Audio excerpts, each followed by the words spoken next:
Welcome to the fifth lecture of quantum chemistry. In this lecture, you will study about the de Broglie equations. De Broglie give a mathematical expression to calculate the dual nature of a particle. So before moving towards the lecture in detail, don't forget to subscribe the channel and to press the bell icon. Now let's have a look on the lecture in detail. आपने देखा कि radiations के बारे में पहले ये तस्वर किया जाता था कि वो सिर्फ वेव नेचर रखती हैं, they can also behave as a particle, और black body radiations, photo electric effect and line spectra was supporting the particle nature of the radiations. इसी तरह इलेक्ट्रॉन्स जो होते हैं they not only behave as a particle, उनकी wave nature भी होती है। तो इस तरह मैटर की नेचर के बारे में ये कॉन्सेप्ट सामने आया that matter behave as a wave and as a particle. So like radiations, matter also possess a dual nature. Matter की dual nature को एक साइंटिस्ट डी ब्रॉगली ने प्रीवियस नॉलेज को कंबाइन करके एक नया एक्सप्रेशन देकर बहुत अच्छे से एक्सप्लेन किया। According to the de Broglie equation, matter की जो डुअलिटी है उसको हम एक मैथमेटिकल एक्सप्रेशन से कैलकुलेट कर सकते हैं। डी ब्रॉगली ने मैक्स प्लैंक और आइंस्टाइन के एक्सप्रेशंस को यूज किया। According to the Max Planck, the energy of the each quanta of the particle, जो कि एक पैकेट ऑफ एनर्जी है, can be calculated by using this expression. Here H is the Planck's constant and mu is the frequency. In the same way Einstein ने यह कहा कि जो हमारे पास फोटॉन्स होते हैं which are also a packet of energy, उसकी energy को हम बाय टेकिंग द मास और उनकी वेलोसिटी का स्क्वायर और उन दोनों के प्रोडक्ट से कैलकुलेट कर सकते हैं। जब हम इक्वेशन नंबर 1 और इक्वेशन नंबर 2 को कंपेयर करते हैं तो because their left hand sides are equal, so their right hand side can be write in this वे।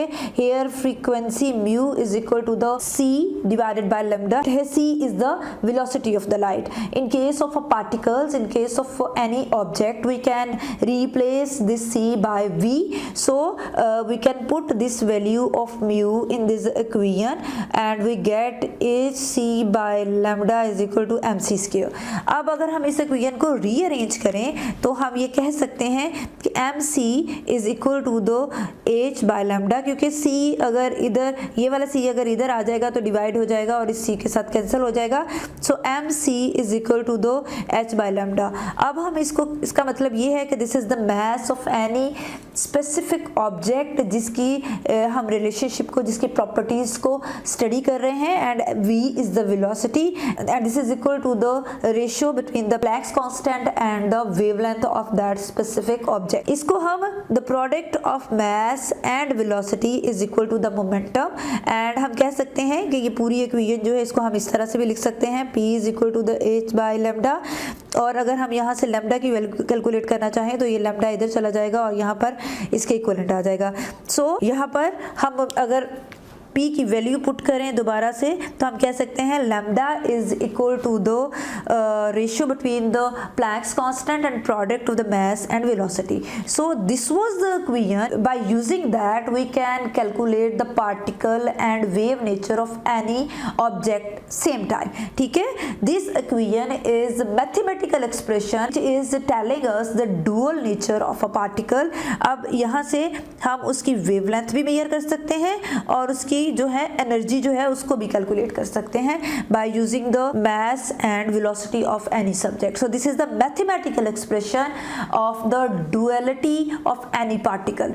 अब यहाँ पर दो एग्जांपल्स हैं which is explaining the ratio of wave and particle behavior of any object, and it depends upon the size of the object. As we see, there is a inverse relationship between the momentum and between the wavelength. So we can see this relationship by using these examples. If we are going to measure the dual nature of a small particle, let's take example of the electron. तो फर्ज करें एक electron है जिसका Planck's constant हमारे पास same रहेगा for all the objects and the value of the Planck's constant is 6.625 cross 10⁻³ जॉल second. और वो इलेक्ट्रॉन वेलोसिटी v जो है हमारे पास 2.188 क्रॉस 10⁻⁶ मीटर पर सेकेंड से मूव कर रहा है and mass of that electron is 9.1091 cross 10⁻34 kilo जॉल। तो इन सारी वैल्यूज को जब हम यहाँ पर पुट करेंगे तो h हमारा जो होगा वो यहाँ पर उसकी वैल्यू आएगी, then we are having velocity and then we are having the mass.